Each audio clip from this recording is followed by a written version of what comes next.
Building Better Businesses with Catalyst Consulting is brought to you in partnership with Speak Studios and Speak Spokane, presented by Delicious Hamburgers. Speak Spokane is a community-driven studio space where voices from all walks of life can speak and be heard.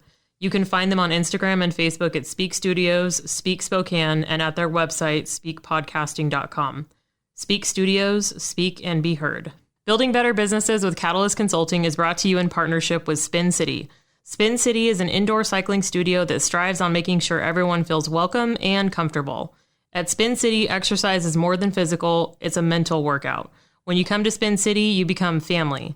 Spin City is family-owned and believes supporting our community is the most important way to help grow our city. Email them now at info@spincityspokane.com or call anytime at 509-919-4824. We're all spending a little bit more time at home, so let the Furniture Outpost serve your needs. Locally owned and located in the heart of Spokane's Monroe Business District, the Furniture Outpost is there for your furniture needs. Sofas and love seats, sectionals, dining room, bedroom sets, mattresses, and so much more. No matter what you are looking for, they have it. Financing is a breeze with the Furniture Outpost. Come see them at 2801 North Monroe Street. Hey guys, we're excited to announce that we have recently partnered with eBay. If you're looking for awesome deals on exclusive and select products, click the link in the description. This week, you can get up to 50% off select Apple products, and that offer ends March 31st, so take advantage while you can.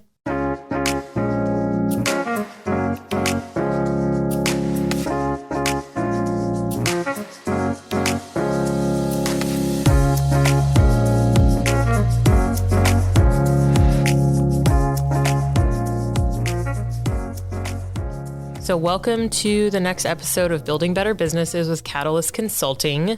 My guest today is Kendra Gudz. She is a business coach, and we randomly met at a networking event, which is my favorite way to meet people, really.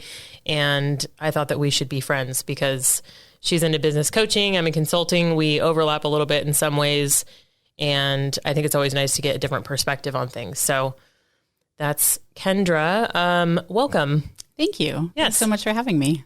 Yes, I'm excited. You're my first in-person guest, which is also exciting because these times it's remote. And I also have people that aren't necessarily in the area too. So it's been easier to just do Zoom or Squadcast. Excuse me. Definitely. Yeah. It's so nice to meet in person when we can. Yes. Yeah. I think we're all a little starved for personal connections. Humans. Yes, human beings. I forgot the days when you could like shake hands and high five. I love high fives. Like I miss high fives a lot. Hugs, not so much. I'm not always a hugger. I've been working on it. Right. Yeah. So, so tell us about you and what you do. Perfect. Well, I am Kendra. I've got 2 little girls. I live up in Athol, Idaho. And as we were talking about this morning, we have 3 inches of snow at my house. And it was a ripe 16 degrees when I left this morning. Ew. I know. So nice and balmy. But I am a coach for business owners. And I also coach personal people that are going through changes or needing to change in their lives. I founded my company, the ZV Group, actually not too long ago. And that is what I do. That's what I work on. And that's my passion. Excellent. Share a fun fact about you. Tell us something interesting that not everyone knows. So, I decided that my fun fact for today is that because I work so heavily with people undergoing change in my life, I would share about a time in my life that was full of really big change.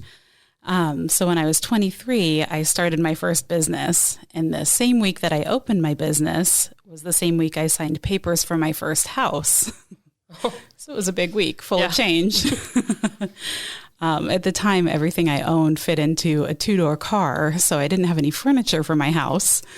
And I had my laptop on the floor and a printer of my house, and I used that to make all of the paperwork I needed for my business. And that was the beginning of my business. And 10 years later, I sold that same business for 6 figures. And I think that just goes to show that where there's a will, there's a way. And hard work and good work can get you a lot. Just enjoy the process. Yeah, no, that's good. That's a great fun fact. Yeah. Yeah. I think sometimes people lose sight of the fact that there's really no such thing as an overnight success, that before somebody really hit it big or became, a movie star or an NBA player or whatever, there was a lot of work that went into that ahead of time. So, good for you. Absolutely. Exciting. Thank you. Yeah. Sold a business. Boom. Especially 23. Yeah. Right. And then to grow something like that, to a point where somebody wants to buy it from you, I think is one of the dreams that a lot of people have. So definitely. Let's maybe dig in a little bit more into your background then. So how did you end up where you are now? Like, how did you get from there to the coaching arena?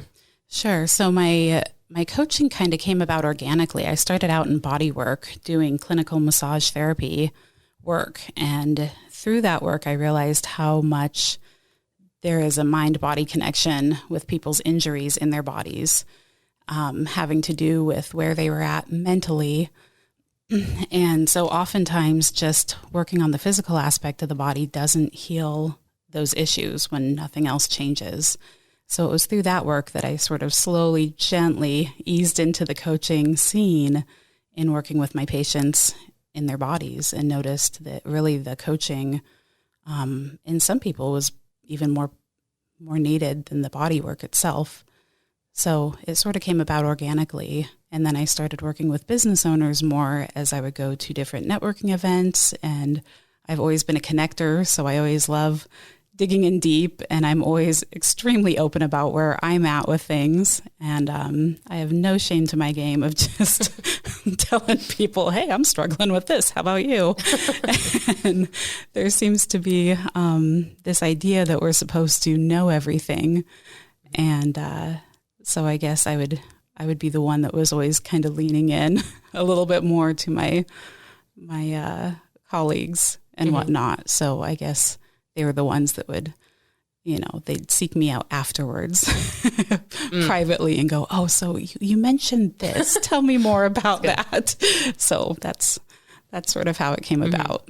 No, it's amazing, because that's you being authentic and demonstrating, just where you are and who you are, and being real about your situation, and like, here's what I know, and here's the things that I really still don't know, because that's really the thing, is that nobody knows. We're all just trying to figure things out the best we can. Right. The older I get, the more I go, oh, there aren't adults. Right. Like no one actually knows what the hell's going on. Right. Oh, redefining goals. Thank right. God. Yeah. I thought it was just me. I'm like, no, you're telling me that I'm just stumbling through and everyone else. Great. Okay. That seriously, that perspective just changed my life in so many ways. I was like, oh, cool. Okay. I don't have to know all the things.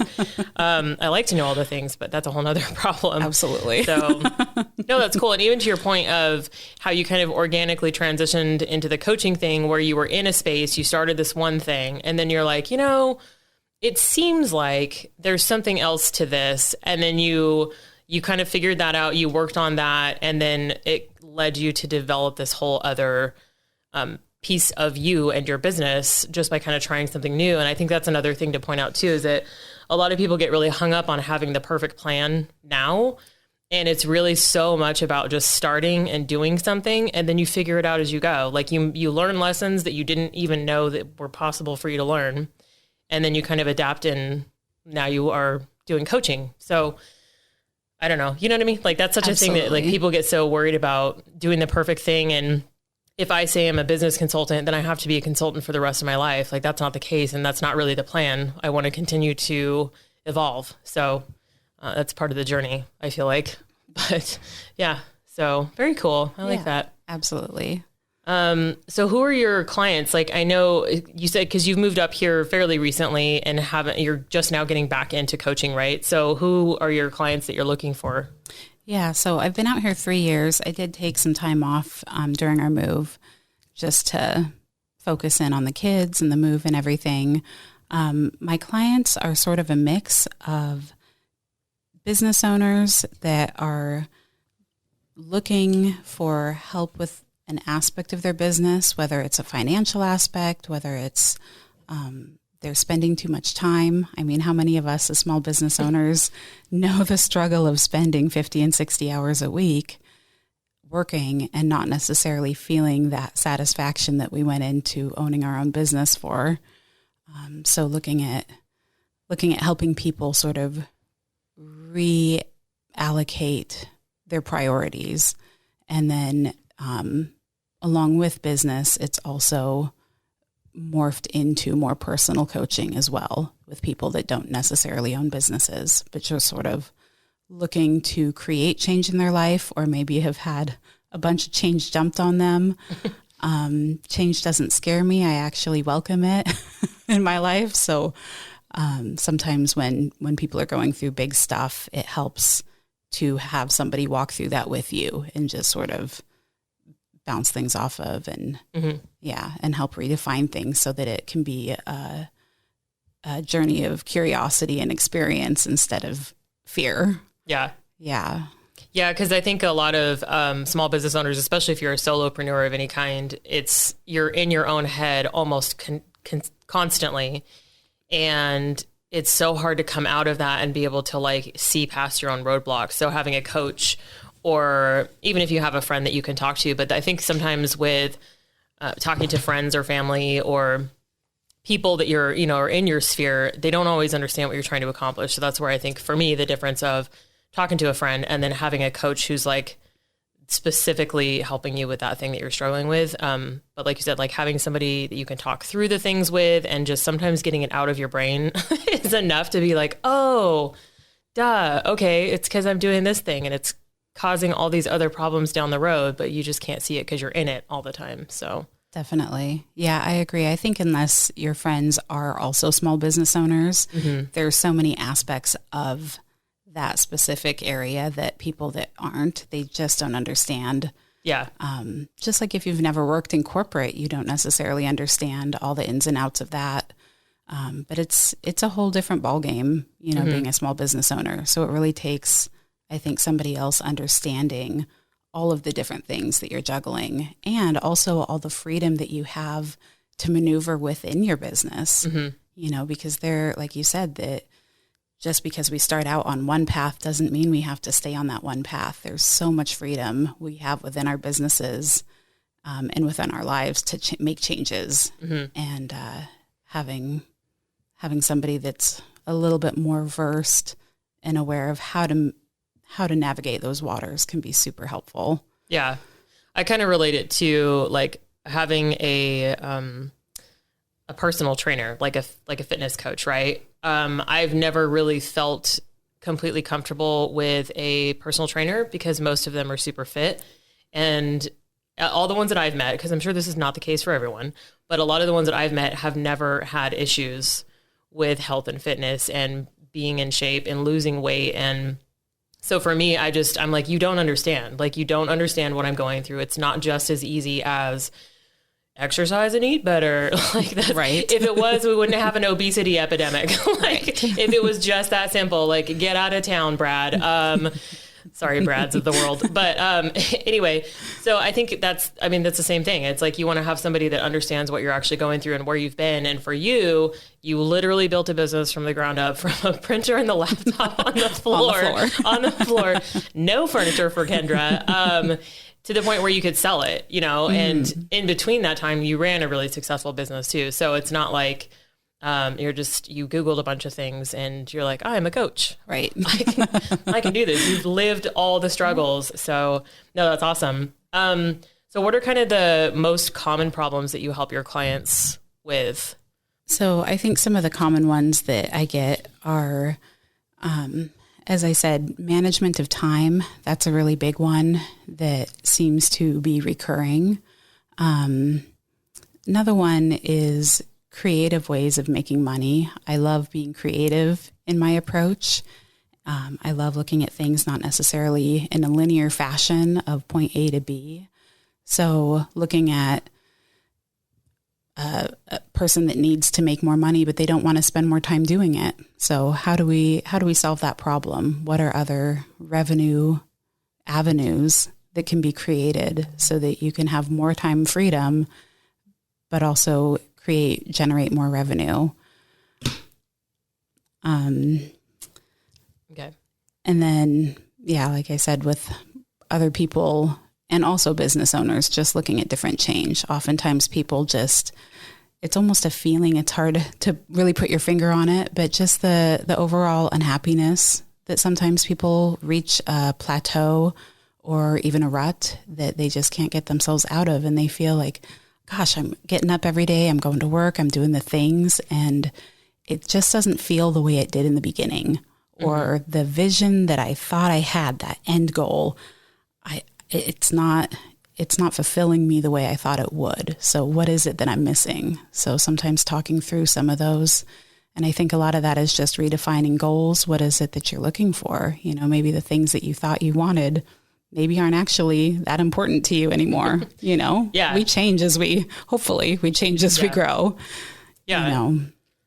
No, that makes sense. And we just sometimes, like you said, being in our own heads, sometimes, I know a lot of people journal for the same reason, but sometimes just having somebody to get it out of your own head can help, just to have that discussion. Somebody that asks you some questions, like follow-up stuff. It's like, well, you said this, but tell me a little bit more. And you're like, oh, but I don't want to. Yeah. I don't want to go. I don't want to go into the darkness. No, I want to keep those feelings locked up. Thank you. The other thing I was thinking too is you were talking about, like, in particular, the time management and priorities and feeling like you're not great too, is I think I do a lot of work with, and I'm sure you do too, the strengths, like helping people really figure out what their strengths and weaknesses are, because so many people don't know, like even people who own businesses, because they've just never been in, you know, a situation where they've done that work. And so I know for me, I have to help people with that too at the beginning, where it's like, what are you really good at? And they're like, I mean, I'm organized. I'm like, well, that's good. But like, why? Let's get down into there. And I think that helps with some of those things too, where it's like, what are you actually good at? What do you hate? And what's draining you? Like, what's keeping you from feeling that sense of fulfillment? So definitely. Yeah. So in your opinion, how can the investment in a coach make a difference in someone's business? Like, how does that correlate? So to me, investing in a coach can really help keep you focused and on a growth track in your business. I think it's easy, and I found this in myself too when I had my business at times, that I would just sort of put my head down and just plow through and plow ahead. But I wasn't necessarily looking around me at all times at how I could be doing better, how I could be innovative, how I could be growing. And I think that having a coach to check in with during those times would have been really helpful and helped my growth quicker than what I was able to do on my own. And then definitely there were times that I could have really benefited from a coach, just during the hard times when I had decisions that I needed to make that were all on my own. So having somebody just as an ally when you're making the big decisions. And I think also when you have employee issues, that can also be a place where a coach can be helpful to help maybe spot some toxic interactions that might be going on with your employees that you don't necessarily notice. So I think that there's definitely a place to have that check-in, because we don't know what we don't know and we can't see what we can't see. So when we're just going at it all alone and there's nobody really, no other perspective looking in, then sometimes things get missed that could really be beneficial to your practice or your business. Mm-hmm. Yeah. Do you think that people should have like a long-term relationship with a coach, or is it more kind of when you need one, like you were talking about, or do you get both, I guess? I think both. I think if it's a isolated problem, solving type thing, that's a shorter term. But I think that having somebody that you work well with to be able to check in, even if it's quarterly or, something like that, then I do see benefit in that, simply because it keeps you accountable and it keeps your mind in that growth track. It keeps you thinking about innovating and keeping on top of your game instead of just stagnating and doing the same thing over and over and over. And, well, I've got all my systems down, I'm going to show up and do the same thing day after day. It kind of helps keep you in that headspace of what can I be doing better? Mm-hmm. So I think that there's value to that. Yeah, that makes sense. Staying in the headspace of growth and change. I think it's difficult too, because I know for me, especially with starting a business directly before a pandemic, I started mine, in August of 2019, and then like really was hitting the ground, or I guess I had already hit the ground, but I was really making traction in January, like February. I was like, oh yeah, I'm killing, like I was doing a ton of networking, making lots of connections, and then, you know, everything shut down. And for me, it felt like I was constantly changing, and it was just because you don't know what's going to happen from one day to the next. I'm like, okay, so I'm going to try and put myself out there more online. That means I have to totally shift my perspective on where I'm spending my marketing energy and like social media, like I really have to do all this. And it just, for probably 6 months of last year was just like perpetual change. And it was just exhausting because I never got to I was like, I'd get something going and then something else would come up and I'm like, oh, I'm going to try this. And so it was just like the pivot, which is the word of 2020, but like, it was like nonstop pivoting. And so I think that would have been a helpful time for me to also have a coach where it's like someone that's just helping me stay focused on, okay, what's the end goal? What are you trying to accomplish? What's a squirrel? Like you don't have to chase everything because it also gets scary when you're starting a business. A lot of people go through that, like trying to get money from everywhere thing, and you're scared to turn people down. And it's like, well, that's not really where I want to focus my time and effort. But you know what I'm saying? Like that happens to, I think, everybody at the beginning. It's like, well, I need money. Like I'm trying to pay my bills too. So I for me, that would have been probably helpful to have somebody just be like, dude, calm down. You're okay. Yeah. You're okay. And ultimately my business has done well over the last year, but those are the things I think about. I'm like, how much better could I have been if I'd had somebody to just babysit me? Be like, no, it's okay. So.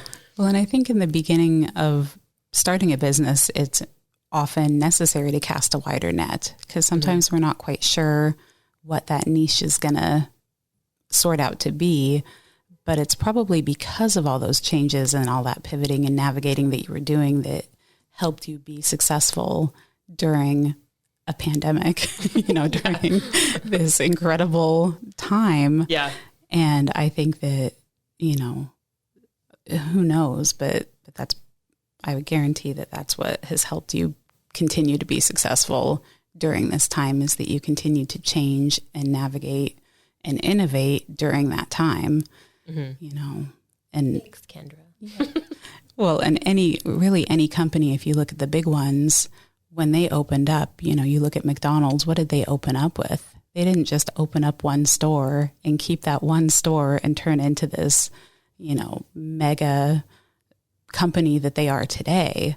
Mm-hmm. Every company, if they're going to continue to be around and grow and innovate, it requires changing with the times and, innovating and continuing on a growth path. So I think that sometimes that can be a little bit overwhelming when we come to that realization that, we might have these periods of reaching calm waters that we go, oh, everything is going great right now. I'm going to enjoy this moment. But really it's a constant, it's constantly looking at how can we do things better? How can we do the best that we can do? Mm-hmm. Yeah.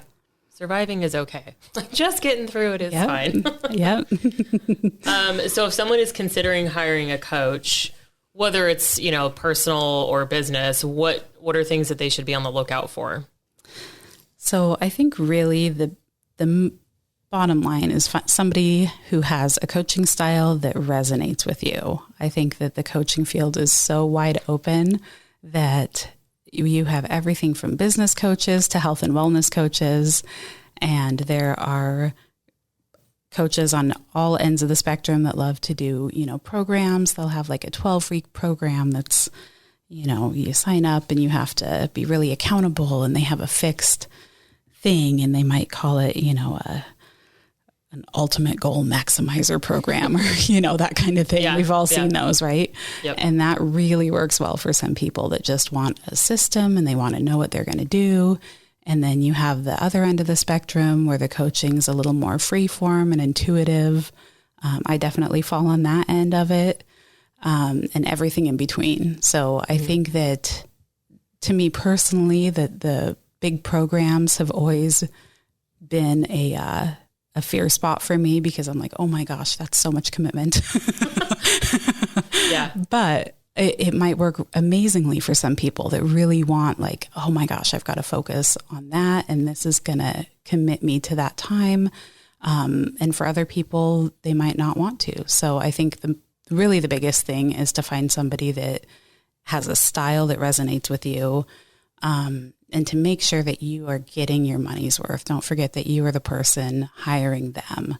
And I have actually met with coaches and paid coaches that spent their session letting me coach them and talking about themselves the whole time. And I don't find that beneficial to myself when I'm on the client end of that. So just to keep that awareness, to make sure that you're getting benefit out of it, that when you walk away, you feel that you have received benefit from that session. Mm-hmm. Yeah. That makes sense. I feel like interviewing multiple people too is important. That's something that I've not always been good at in the past, like even just for personal things, like if I need a chiropractor or masseuse, I don't know, whatever it is, and I think that's a big thing that I've tried to be better at since running my own business is, okay, so I need a VA. So I'm going to interview one, I'm going to ask for referrals from people that I know that are in business. And then I'm going to interview the people and see if it's a good fit like that. So, cause it's important. I have to have somebody that understands how I work, cause I'm kind of high maintenance sometimes. But to your point, it's like, I'm paying you, so I expect you to be in charge of the situation. Like, I'm not going to pay somebody and then have to micromanage them and make sure that they're doing all the things that I'm paying them for. Like, that's your job as the person who I'm giving money to. Definitely. But some people are a little bit more flexible like that. They don't mind. Maybe that's not, for me, that's one of my biggest things is to be able to let go of stuff and not have to have all of these things on my plate, in my brain. I can say, oh, I can trust this person to make sure that these things are getting done. They'll send it to me. I'll check it. We're good to go. And some people aren't like that. Yeah. So, yes. So that's very important. Like you said, like interviewing some people, I'm like, maybe not, because I can see where this might be a challenge. Cause I also don't want to be difficult. Like, I don't want someone to start working with me and be like, oh my God, I regret this decision. This is terrible. I don't want her money anymore. So but if you're paying them. Yeah. Yeah, that's true. Yes. Yeah. But I'm sure, I mean, well, actually I really haven't worked with any terrible people, thank God. But I'm sure there's been times where it's like, well, I mean, maybe it's the end of this relationship. Like, that's fine. It's real. So share a little, So share a couple of pieces of advice that you think every business owner or human needs to hear. So I think one piece that we were talking about a little bit earlier, so definitely chime in here, that's important is in order to grow your business, you have to take yourself out of the equation. And that can be a hard one for business owners. We like to be involved in every aspect of what we do. Nobody's going to take care of our business the way we will. No one's going to take care of our clients the way we will. But in order to grow, if we are wanting to grow our business, it's really important to realize that we are not that important. and we have to find ways to actually take ourselves out of the equation so that we can spend our time innovating and creating new innovation within our business and start hiring out and outsourcing for the things that we currently do, because we know how to do that. So let's hire someone to do that so that as the business owner, we can move on to continue to innovate and grow and use our time in that way. Or like you said earlier, use our time to hone it. Once we figured out what we like to do, spend more time doing the things that really we like to do. And as we identify the things we don't like to do, let's hire those out. That's my strategy. Yeah. And that's what we were kind of talking about earlier too, is the spending time on your business instead of in your business. And that's a struggle. And then you get to the point where you're kind of capped out and you can only do so much. There's only so much time in your day.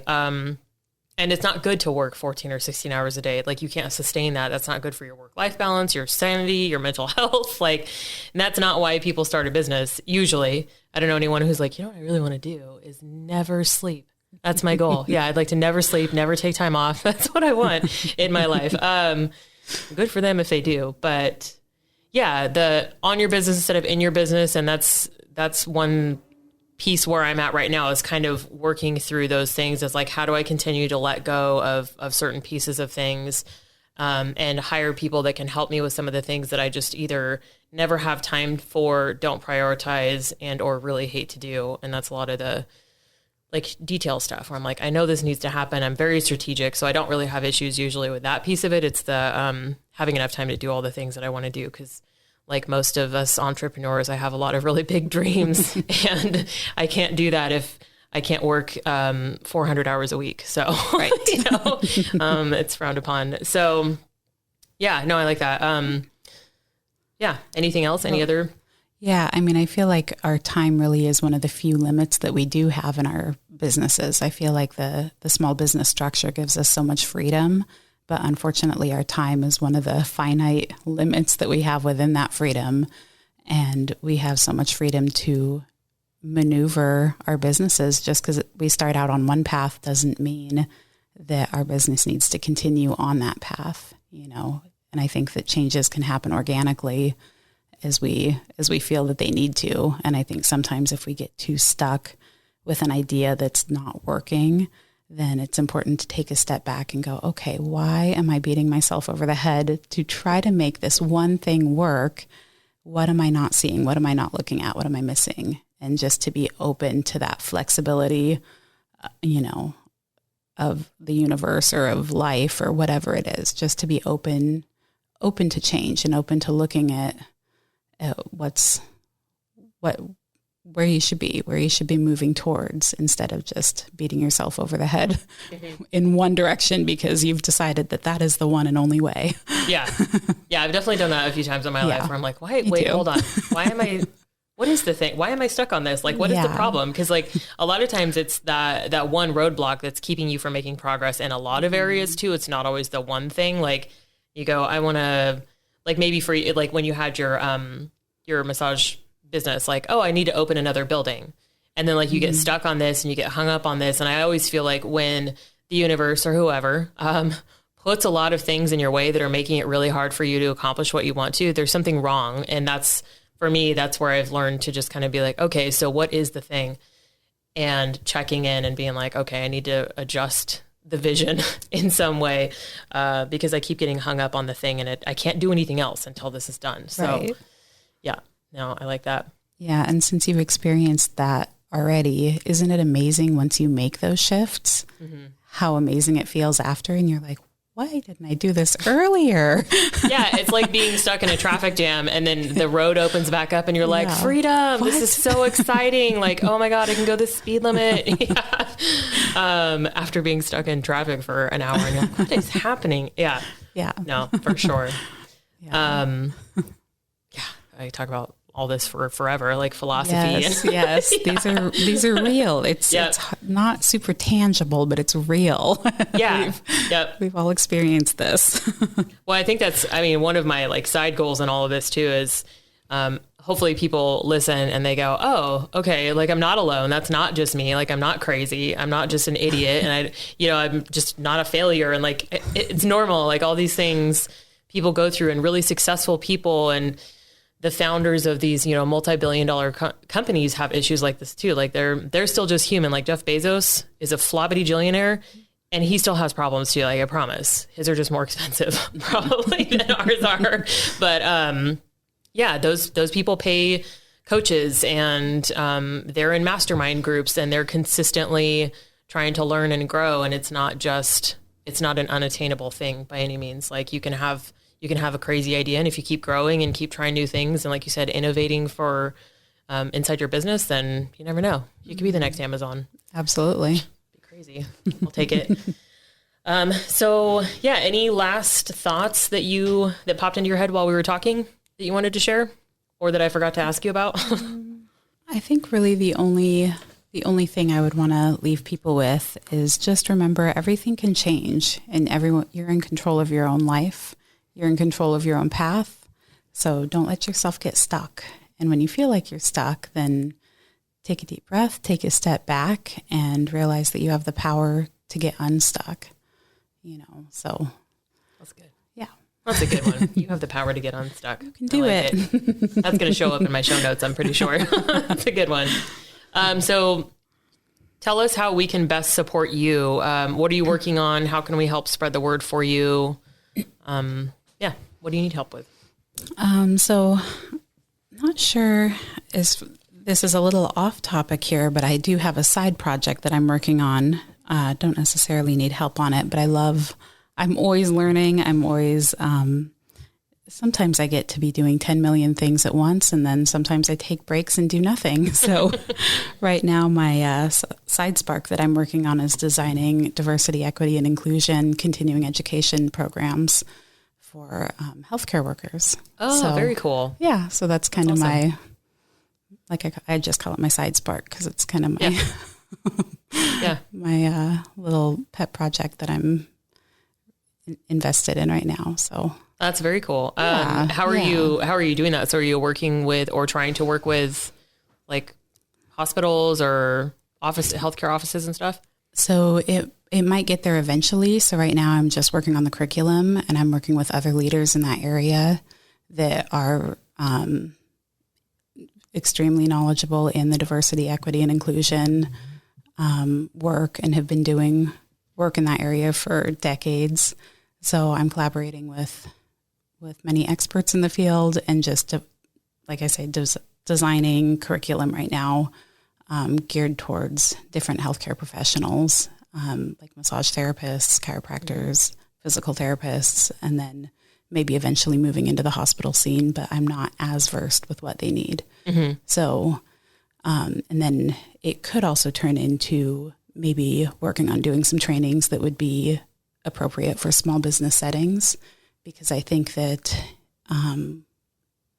once you start getting employees or even working with different clients and stuff, it's definitely something that's important to have knowledge of, and to know how to draw people in and how to utilize everybody in the best way possible, and use all of our individual gifts to collaborate, Yeah, that's very cool. That's a very good, you'll slip that in your side spark, so to speak. But no, I think it's great, because especially now, it seems like in the last, few years, and probably more so recently, diversity, inclusion, all of that stuff, like, it's crazy. I was just thinking the other day how even, I don't know, like 30 years ago, like when Ellen came out, like that was a mind blowing thing. And now 30 years later, there's so much more of an open forum for those kinds of things. Like whatever it is, whether it's LGBTQ, whether it's, people of color, women, there's just, the conversation is insane. So, and I mean, there's obviously the bad sides of that too. Like there's people who aren't on board, but I think it's a really good time to kind of start working with that, because I feel like a lot of people are more open to those conversations than they have been in the past. So sometimes, I mean, maybe, even 15 years ago, it might've been harder to try and have those conversations with people, but I feel like a lot of people are trying to learn more and be more open to understanding other people and their experiences and stuff. So right. Awesome. Yeah. I like it. Yeah. That's great. Good for you. So how do people get in touch with you if they want to stalk you on Facebook or send you an email, ask you questions about whether it's your side spark or your coaching stuff? How do people find you? Yeah. So they can go to my website, zvgroup.com. That's zivigroup.com, or they can email me at info@zvgroup.com is really the best way. Okay. Right now. Excellent. Yeah. Perfect. I'm excited to have your podcast episode in my little library. Yeah, and thank you. Thank you so much for coming. Thanks for driving in. I was really excited to have it in person. Yeah, this was nice. Yeah, it's just to have a conversation. I love interviewing. I love connecting with people. It's one of my favorite things to do. So that's also on my list. I'm like, I need to do more of these things, because I really enjoy getting to know people, which is, side note, I'm an introvert. And so I hate small talk. And that's like people are like, what? But I'm so confused about you. Are you sure you're not an extrovert? I'm like, nope. But I love getting to know people. People are fascinating. And I think everyone has an interesting and unique story. And a lot of people don't feel like they do sometimes. So it's part of my mission. Nice. But, yeah. I love it. Yeah. So thank you. Yeah. Thank you. I appreciate it. Yeah. Have a lovely rest of your day. Thank you. You too.